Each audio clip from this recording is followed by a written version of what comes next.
Alhamdulillah, mari kita panjatkan puji syukur kehadirat Allah Subhanahu wa taala bahwasanya pada pagi hari ini kita masih diberi nikmat oleh Allah sehat walafiat, sehat jasmani dan rohani, sehingga kita bisa hadir di surau Ar-Ridha pada pagi hari ini dalam kegiatan kajian Ahad pagi PDM Kota Pontianak. Bapak Ibu yang dimuliakan Allah Subhanahu wa taala, pada kesempatan pagi hari ini ada catatan penting. Tadi malam saya kajian tarjih di Masjid Al-Furqan.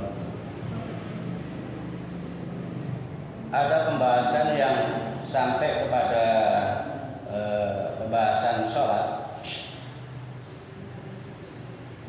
Mestinya tidak perlu saya sampaikan karena sudah menjadi putusan, yaitu tentang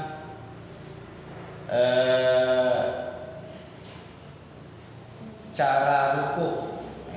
Cara ruku dalam sholat. Kalau bulannya lalu sudah saya sampaikan beberapa hal yang berkaitan dengan putusan majelis tarjih, berkaitan dengan bacaan surah, kemudian amin dan sebagainya, sudah saya sampaikan. Pada pagi hari ini saya hanya menyampaikan, menegaskan tentang putusan juga dalam hal ini tentang sholat juga, yaitu kaifiyah atau cara rukuk. Kenapa saya sampaikan? Karena pengalaman tadi malam itu adalah ternyata setelah saya sampaikan pada saat diskusi, yang diamalkan oleh rata-rata jamaah Masjid Al-Furqan itu adalah bertentangan dengan putusan majelis tarjih. Di dalam putusan majelis tarjih yang ke-29, cara meletakkan cara rukuk, yaitu cara meletakkan cara rukuknya adalah ada sebagian pada saat rukuk itu adalah tidak usah angkat tangan, jadi cukup Allahu Akbar pada saat kita berdiri iktidal. Kemudian waktu rukuk itu putusannya adalah cukup Allahu Akbar, tidak perlu angkat tangan lagi. Kemudian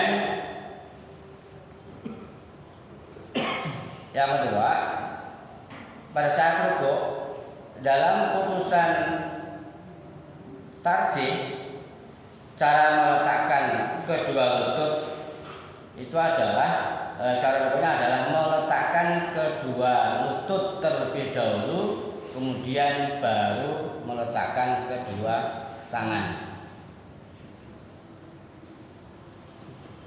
Jadi meletakkan kedua lutut terlebih dahulu, baru meletakkan kedua tangan. Ini didasarkan pada hadis riwayat At-Tirmidzi, "Idza sajada yad'u rukbatayhi qabla yadayhi wa idza nahda rafa'a yadayhi qabla rukbatayhi." Ketika sujud, Rasulullah SAW yad'u rukbatayhi, meletakkan kedua lututnya, qabla yadayhi, sebelum kedua tangannya. Wa idza nahda, dan ketika berdiri, rafa'a yadayhi, beliau angkat kedua tangannya qabla rukbatayhi, sebelum kedua lututnya. Itu hadis yang pertama. Hadis yang kedua adalah dari Wa'il bin Hujr. Qala, ia berkata, ra'aitu Rasulullah sallallahu alaihi wasallam. Saya melihat Rasulullah sallallahu alaihi wasallam bersabda, "Idza sajada wa du'a rukbatayhi qabla yadayhi Rasulullah meletakkan kedua lututnya sebelum kedua tangannya.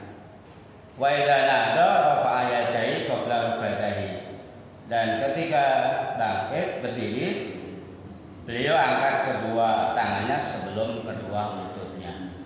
Inilah dua hadis yang menjadi hujjah, yang menjadi dalil yang diputuskan oleh majelis takjih tentang cara ruku.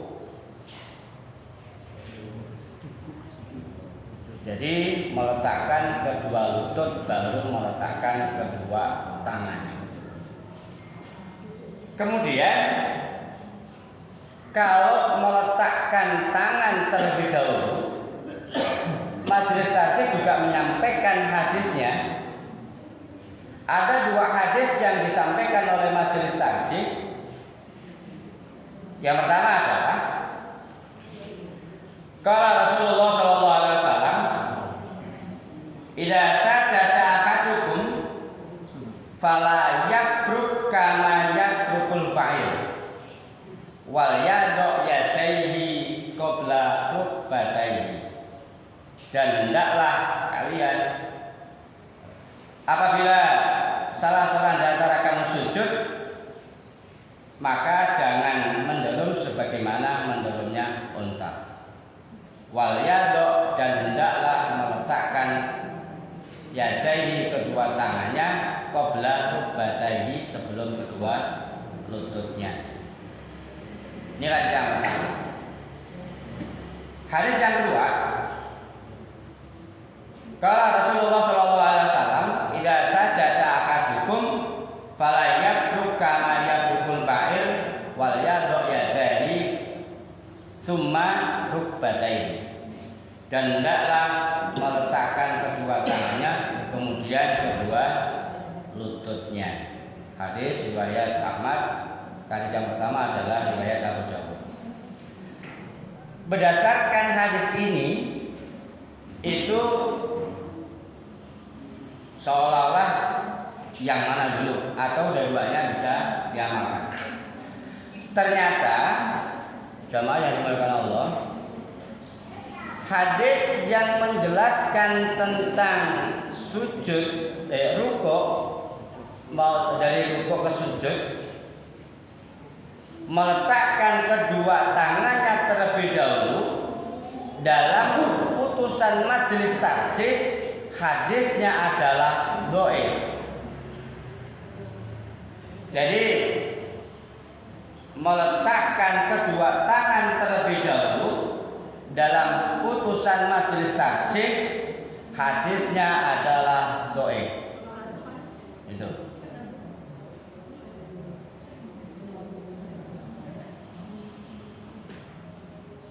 Dikarenakan hadis ini dalam kajian takjihnya adalah ada beberapa alasan majelis takjih mengatakan bahwa hadis ini dhaif adalah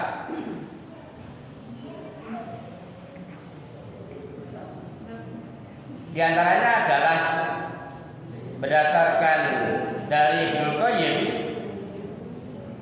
bahwa hadis yang diriwayatkan Abu Dawud dan Ahmad tadi itu adalah dhaif karena maklum, karena tersusunannya terbalik. Itu yang pertama. Yang kedua, dua hadis ini tentang meletakkan tangan terlebih dahulu yang diriwayatkan oleh Abu Hurairah itu bertentangan dengan hadis riwayat Abu Hurairah yang marfu. Hadisnya adalah An Abi Hurairah radhiyallahu anhu yarfa'u annahu qala idza sajada ahadukum falyaqtadi'u bi rukbatayhi qabla yadayhi wa la yabruk burukal fakhr.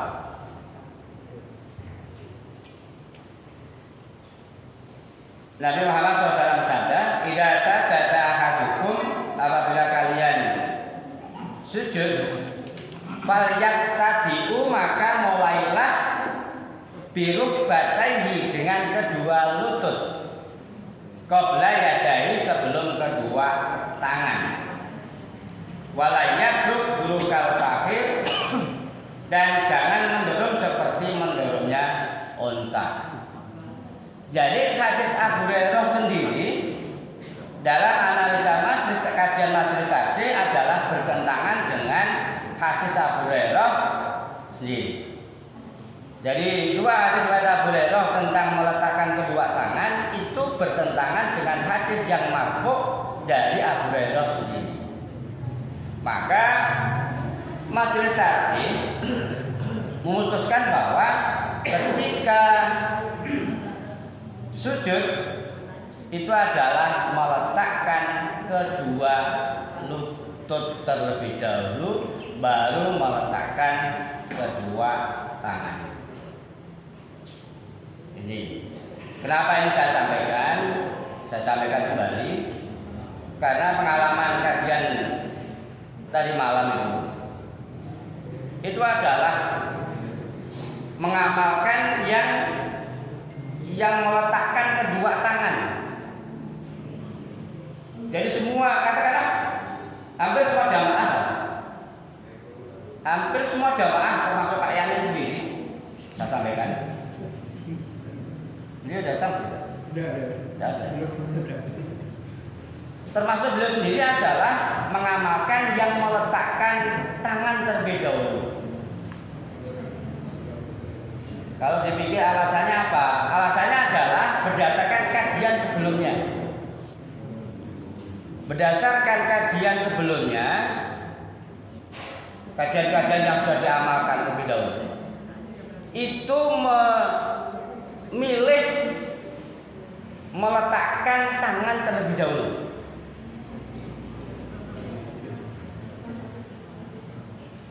Jadi saya tanya alasannya apa? Jadi ya, alasannya hadisnya banyak, tapi tidak dijelaskan tentang kesohihan hadisnya, sehingga bisa dibilang ya mengesampingkan putusan majelis takdir tentang cara meletakkan cara rukuk, cara sujud itu, kemudian memilih dengan cara meletakkan tangan terlebih dahulu. Jadi ini Bapak Ibu yang perlu saya sampaikan, sehingga tidak, mohon maaf,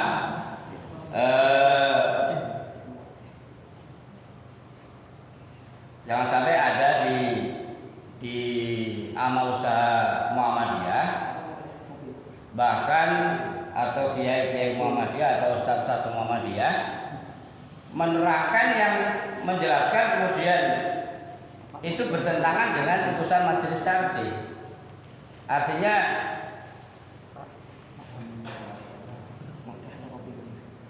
yang diamalkan itu adalah penjelasan sendiri, kemudian yang produk atau hukum yang sudah diputuskan oleh majelis tarjih itu adalah diabaikan. Jadi ini perlu menjadi perhatian kita bersama. Maka termasuk Ustaz Irmanto saya pesan, kalau Ustaz menjelaskan kitab Bulughul Maram gitu ya, beliau kan ngajian di Al-Qur'an kitab Bulughul Maram. Kalau nanti pembahasan tentang ada kaitan dengan hadis tentang ibadah, kembalilah kepada tarjih. Saya bilang begitu. Karena memang mohon maaf ya kan,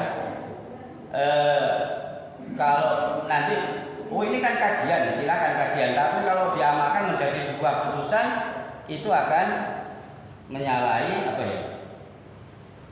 Ya hanya begini, itu kan Muhammadiyah Pak. Saya kan amal silakan, kalau memang tidak taat pada Muhammadiyah ya mestinya ya jangan istilahnya kalau bahasa Pak AS itu ya, udah aku buat sendiri sana gitu. Jadi ini yang perlu saya sampaikan, sehingga amalia ibadah kita itu adalah memang bisa dikategorikan sesuai dengan apa yang sudah menjadi putusan Takjil Muhammadiyah, dan itu adalah sebuah komitmen ketaatan kepada Perserikatan Muhammadiyah. Jadi boleh kita kalau kita sujud ya,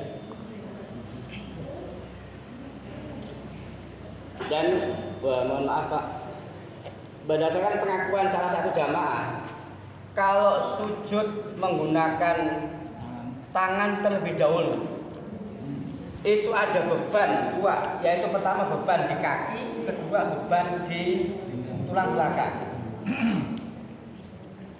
Karena jangan ya karena udah pengajiannya udah lama kemudian diamalkan terus ya. Jadi kalau pada saat sujud gini, kalau tangan gini, ini ada tumpuan kaki dan tulang belakang. Jadi merasa sakit. Jadi habis pengajian, habis surat Isya, Pak, saya kalau mau sujud itu sakit kaki dan tulang belakang. Dengan mengikuti cara sujud yang menggunakan tangan terlebih dahulu begini. Ini yang pertama. Kemudian yang kedua itu memindahkan tangan ke sini. Karena posisi tangan tidak sesuai dengan cara sujud.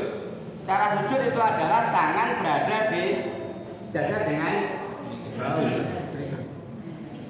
Jadi ada mindah tangan ke bahu. Ini kalau ini berdasarkan testimoni jamaah pada saat sujud menggunakan tangan terlebih dahulu. Kalau kita lepaskan langsung ini disejajarkan dengan dua bahu kita, ini akan jauh. Ini mesti apa ya? Bahasanya apa ya? Jungkuk atau jungkruk ini. Jungkruk. Ya kan kalau ini diikuti sekaligus, maka biasanya kalau dia nggak testimoni begini, Pak, kalau saya sujud itu adalah begini Pak, ini dulu, ini kemudian dipindah. Saya mikir aturan pindah ini dari mana gitu Pak? Atau ya karena memang ada beban sakit di tulang belakang dan kaki. Itu. Ini kalau sujud menggunakan tangan terlebih dahulu. Tapi kalau kita menggunakan kedua lutut, kita sudah berdiri, maka cukup kita ini kan, ini tidak ada beban sama sekali. Tidak ada beban di tulang belakang, tidak ada beban di tangan. Dan tangan sekaligus jajarkan dengan bahu kita. Jadi berdasarkan putusan Majelis Tarjih bahwa sujud menggunakan tangan terlebih dahulu itu adalah hadisnya dhaif. Ya, lepas analisa, oh ini kan Nabi pada saat Nabi masih muda, Nabi masih tua dan sebagainya ya kan. Majelis Tarjih tidak menganalisis itu, tidak menjadi putusan bahwa oh ini Nabi masih muda menggunakan hadis ini, tidak. Maka putusannya adalah bahwa ketika sujud itu adalah meletakkan kedua lutut terlebih dahulu, baru meletakkan kedua tangan. Ternyata secara medis juga ada beban. Ada beban di tulang belakang dan di kaki. Jadi salah satu jamaah mengatakan bahwa Pak, kalau saya sujud menggunakan tangan terlebih dahulu itu sakit tulang belakang saya.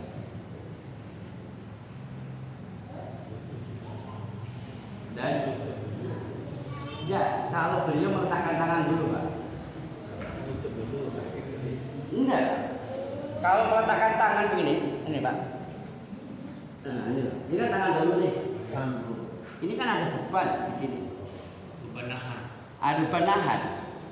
Kalau langsung sekaligus dijungkuk. Contoh. Ya. Nah, ini Pak. Maka misalnya kalau orang begitu, dia ini Pak ceritakan begini, kemudian ini yang tangan Pak ya. Saya meragakan testimoni dari jamaah.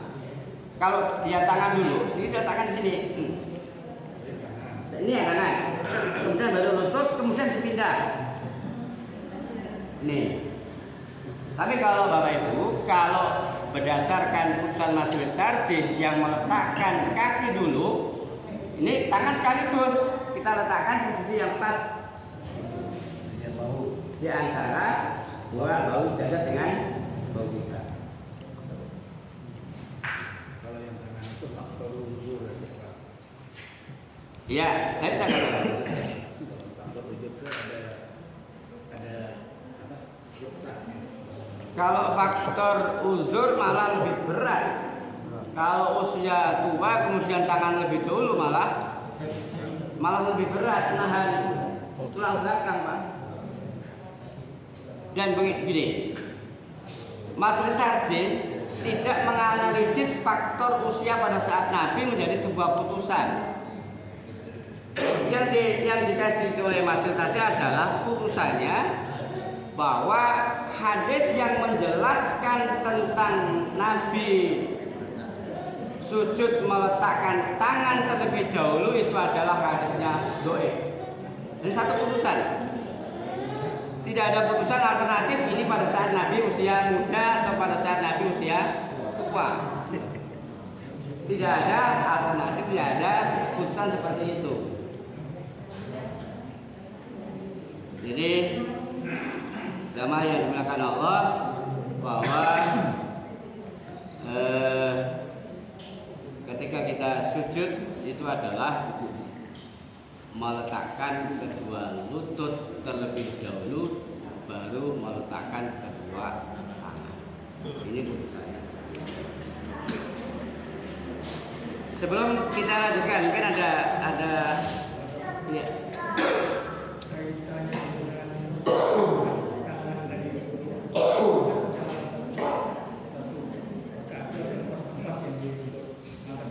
Iya.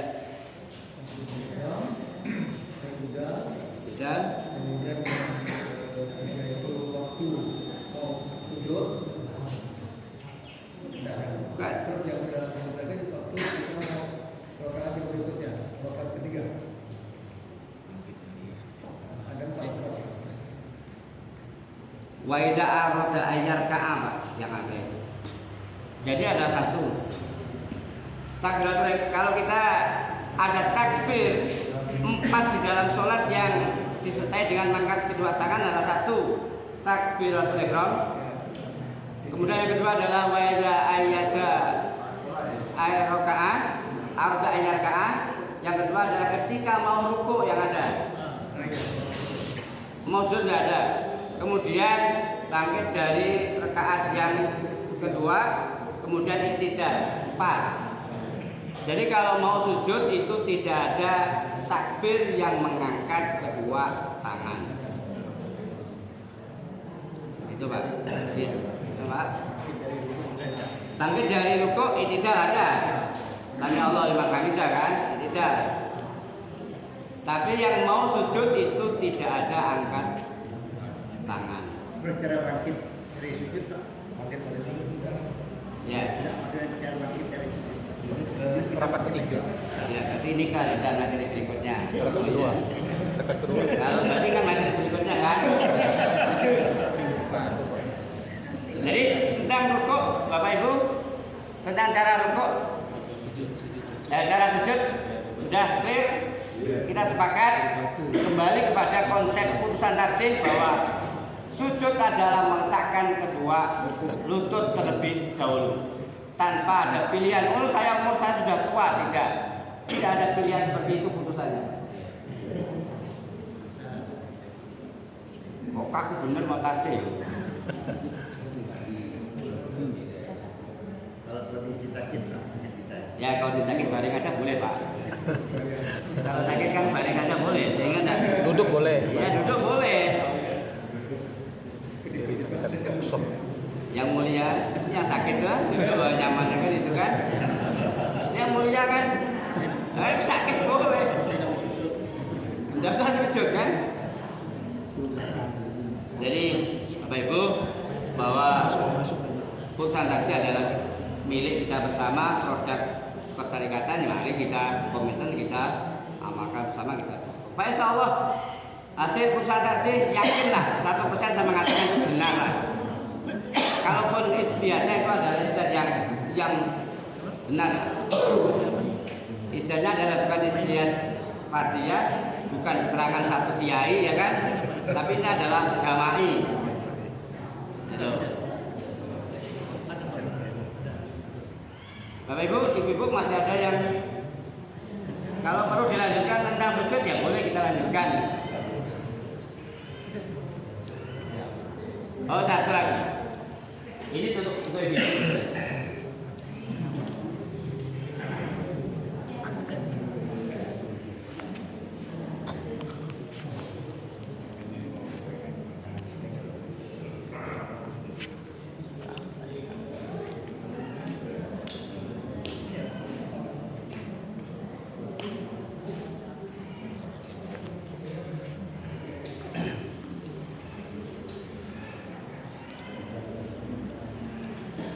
Ya.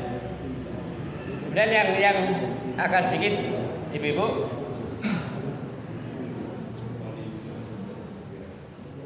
ketika sujud itu adalah putusan mazhab adalah merenggangkan kedua tangan dari lambung. Ini biasanya Ibu dirapatkan atau tidak tangannya? Ya. Tangannya dirapatkan dengan lambung.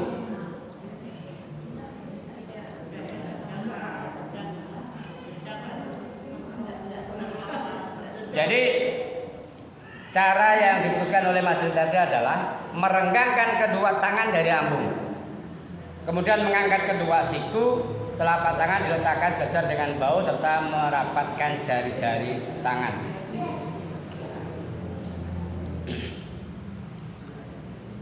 Hadis yang dijadikan hujah adalah dari Abu Humaid As-Sa'idi, "Anna kuntu ahfadzukum li sholati Rasulillah sallallahu alaihi wasallam."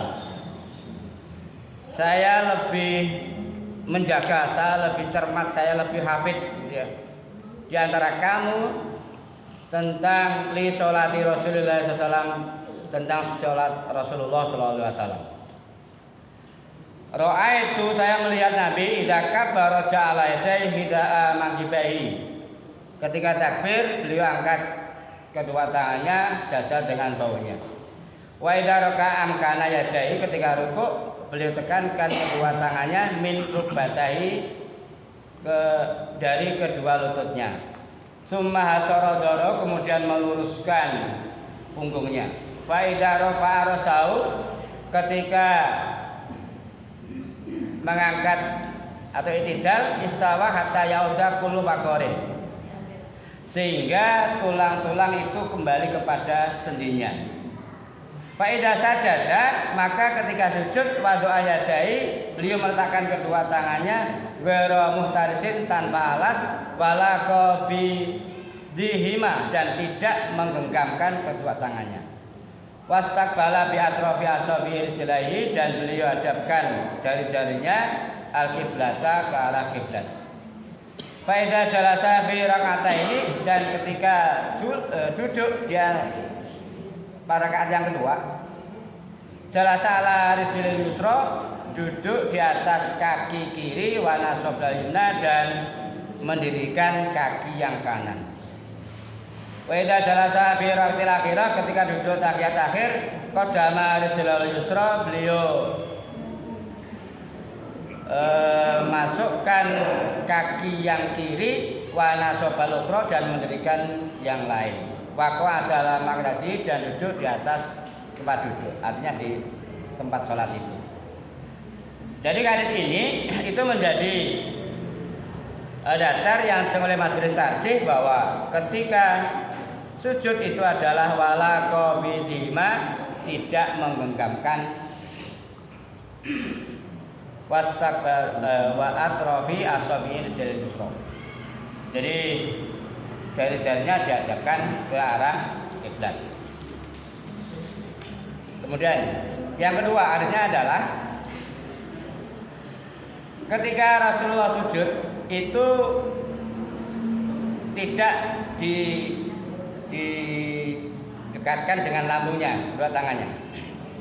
Didasarkan pada hadis An Abdillah bin Malik bin Buhainah anna Nabiya sallallahu alaihi wasallam, sesungguhnya Nabi Muhammad sallallahu alaihi wasallam kana idza shalla, Rasulullah ketika sholat farroja baina yadaihi, beliau merenggangkan antara kedua tangannya hatta yabda'wa, sehingga kelihatan bayadu ibtaihi, kelihatan putih kedua ketiaknya.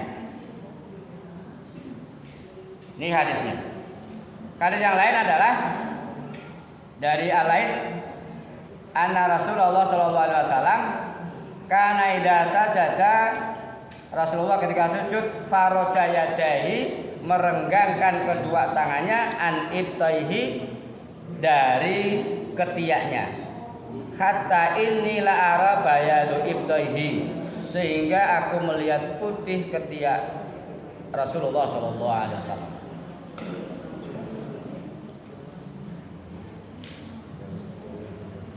Jadi tangan ketika sujud itu adalah tidak diimpitkan ke lambung.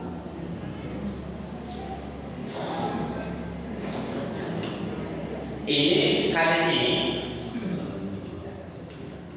di dalam putusan majelis hakim adalah tidak ada pembedaan, tidak ada perbedaan kelakuan sujud untuk laki-laki dan perempuan.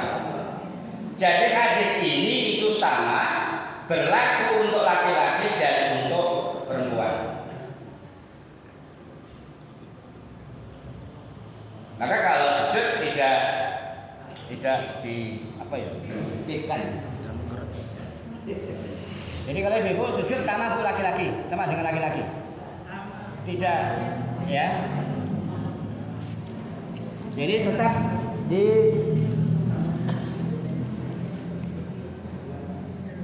ini tetap terbuka. Tidak begini, Bu.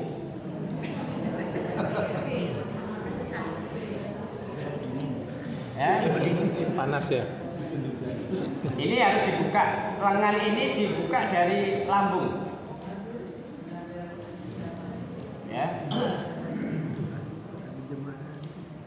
Ini hadis yang diputuskan oleh majelis tajwid bahwa ketika sujud itu adalah merenggangkan tangan dari lambung.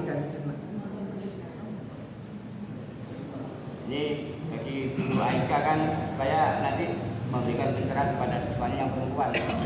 Jangan sampai kalau menjelaskan kalau sujud itu adalah merapatkan. Nah ini.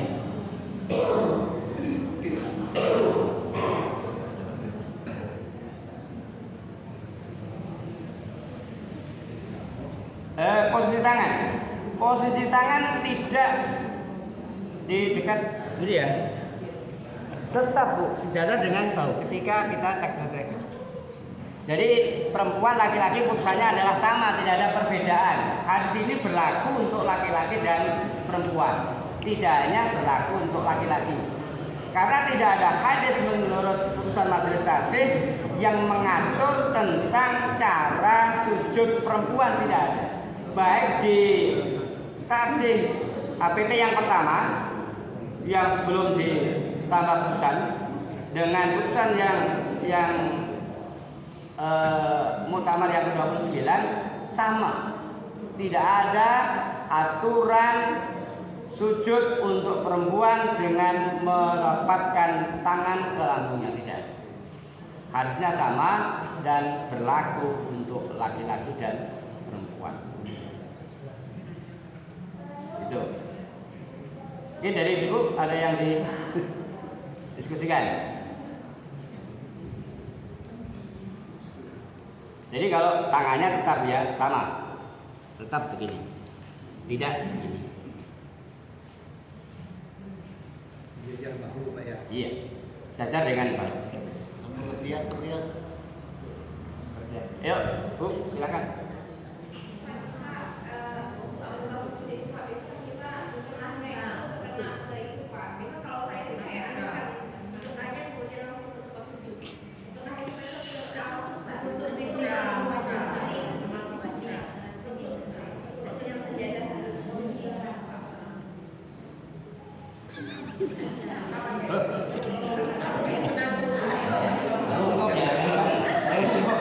Atau yang kenal.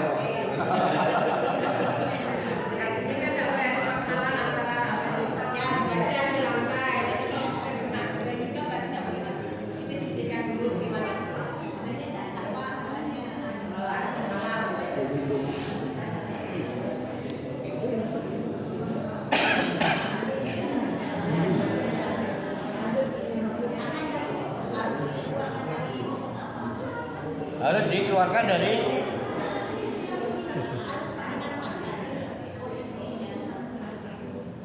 Bu, ini ya, ini yang perlu dikaji.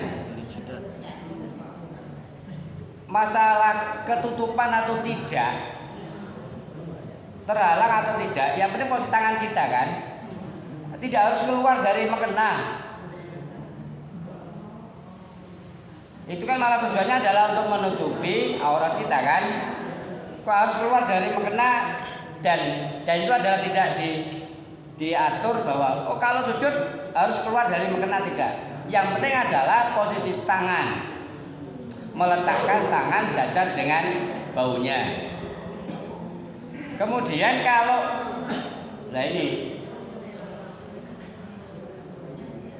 apakah memang bisa kemudian mekenanya itu sampai apa?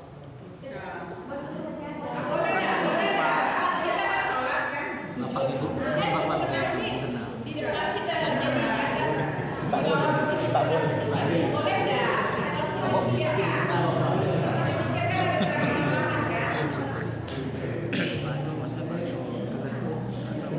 Boleh tidak mekena itu kemudian menjadi secara spontan menjadi alas ketika kita sujud gitu ya kan?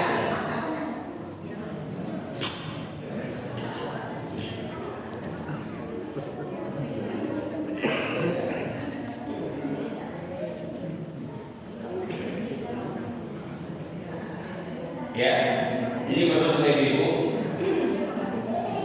karena ada kena sah apa tidak, gitu, boleh apa tidak, atau bagaimana putusan majelis saja, apakah memang itu menjadi putusan boleh atau tidak. Di dalam putusan majelis saja bahwa ketika kita sujud itu tidak dibahas, tidak ada putusan bahwa harus terlepas dari mekenanya. Maka bisa dikatakan bahwa ketika mekena itu sengaja atau tidak sengaja menghalangi tempat cara kita sujud tangan kita, itu adalah sah saja.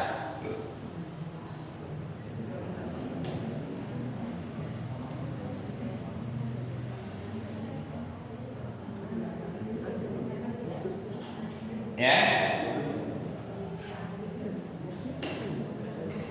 karena memang tidak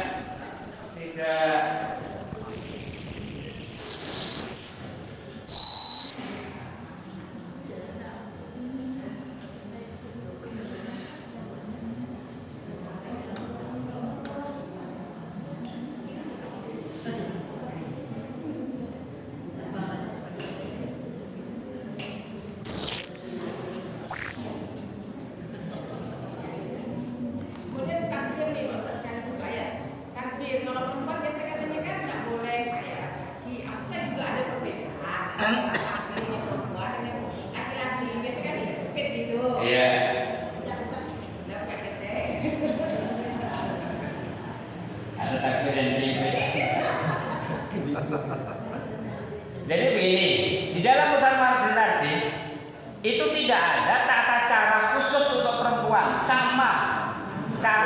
takbiratul ihram juga sama. Maka di dalam HPT yang pertama itu ada di akhir putusan itu adalah hadis ini berlaku untuk laki-laki dan perempuan. Tidak ada perbedaan tata cara sholat laki-laki dan perempuan. Maka takbir juga sama, tidak harus takbir yang nyimpit. Ini ya.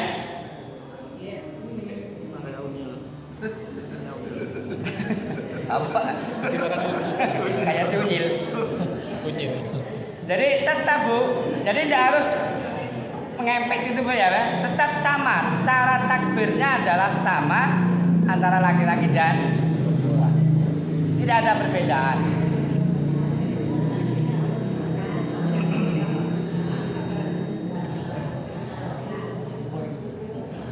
Ya, ya tetap Bu. Kalau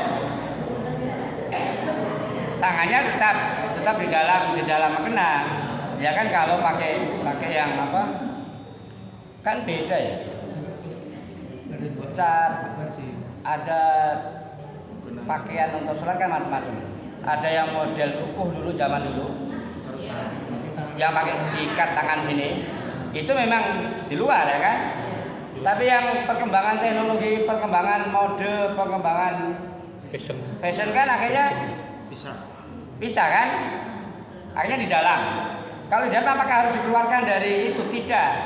Usaha kita tetap angkat tangan yang bisa seperti laki-laki, tidak harus itu. Kalau yang zaman menggunakan rukuh kan, yang di apa ya? Di tangannya kan itu di luar. Kemudian perkembangan fashion akhirnya model rukuhnya berbeda, sepotong. Kemudian apakah harus keluar? Tidak, tetap sama cara takbiratul ihramnya. Tuh, cara mengangkat tangan. Ini perlu kajian di NA atau Aisyah khusus untuk perempuan.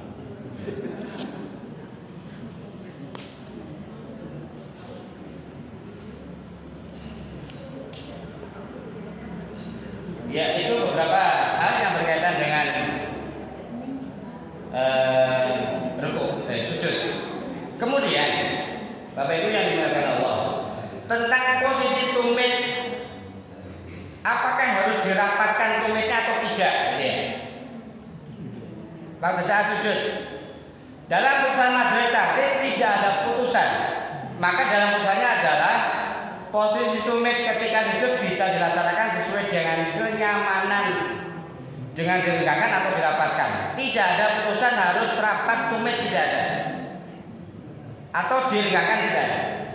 Maka tentang putusan tarjih, karena hadis itu hadis-hadis yang menjelaskan tentang rapat tumit atau diregangkan, tidak ada yang dapat dijadikan hujah.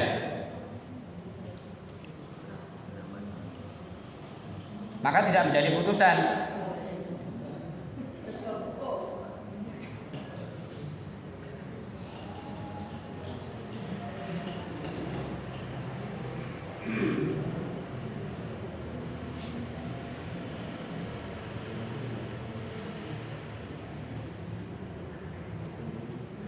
Jadi ada beberapa hal yang berkaitan dengan putusan majelis taklim. Kemudian yang berikutnya adalah ketika sujud hidung kening bersentuhan dengan tempat sholat. Nah ini pembahasannya adalah kalau kena alas tadi ini kan, ya kan?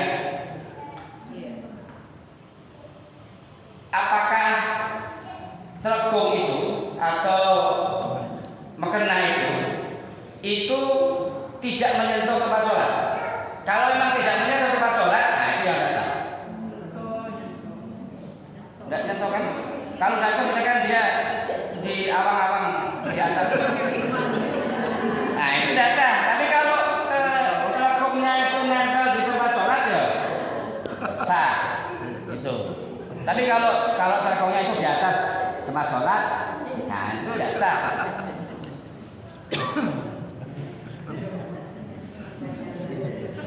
Lagi mimpi Pak.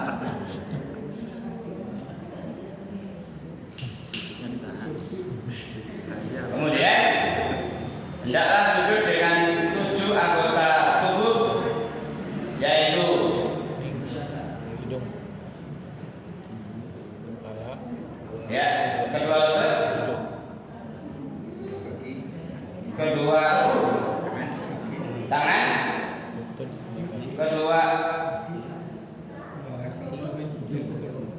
apa? Ujung jari menghadap kiblat. Kemudian muka ada 2, yaitu dahi dan hidung. Hidung tidak berjangkar. untuk Kalaupun hidungnya mancung, tidak hidungnya yang sujud, dahinya ada. Ya, kalau pesek ya harus ditekankan supaya sampai ke situ. Jadi muka ini dihitung 1 Bu ya, muka dihitung 1, yaitu ada dahi dan hidung. Hidung tidak boleh gantung, meskipun pesek tidak boleh gantung. harus sentuh. Ya, karena ini dihitung 1, tidak hanya dahi saja. Kemudian kedua telapak tangan, kedua lutut dan kedua jari dari kaki. Ya, mohon maaf. Jadi pada saat sujud ya tidak begini Bu. Ini adalah begini. Kakinya. Ya. Jadi kakinya ini adalah ini. Tidak boleh begini. Kalau asam urat bergantung lah ini. Kalau asam urat, nah ya tahu masing-masing. Rakit tuh ada tekor. Ya, kalau sudah bilang asam urat kan berarti yang tahu masing-masing, bukan ketentuan hukum. Jadi ikut ketentuan hukum yang kena asam urat. Apa sakit? Oh, sakit duduk aja boleh. Tengok yang mulia. Yang mulia itu kalau surat apa-apa mesti nyandar. Ayah yang boleh. Iya kan? Tidak berlaku untuk orang sakit Pak ya. Iya. Ini berlaku untuk orang yang sehat. Normal. Ya begini. Ini orang-orang yang sehat. Kalau begini sakit Pak, saya itu sakit asam urat. Jangan begini.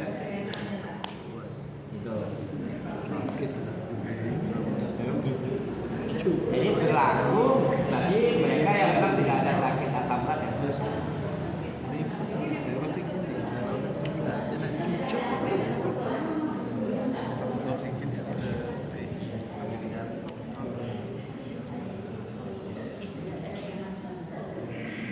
Hadisnya adalah qala Nabi sallallahu alaihi wasallam umirtu an asjuda ala sab'ati aqdamin ala jabhati wa asyara biyadaihi ala anfihi wal yadaihi wa rukbataihi wa atrafi qadamaihi.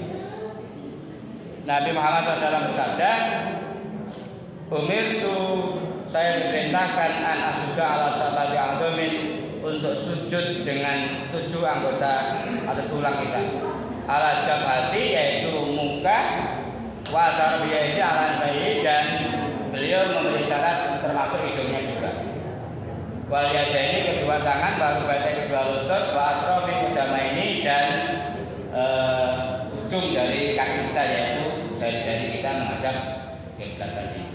Itu adalah cara kita sujud. Berarti kalau hidung tidak nyentuh enggak. Iya. Kalau dikaji tidak ada mengatakan sah atau tidak sah. Ya kurang sempurna, tidak sesuai dengan cara yang diatur oleh Rasulullah SAW. Karena itu bukan syarat sah sholat, ya kurang sempurna.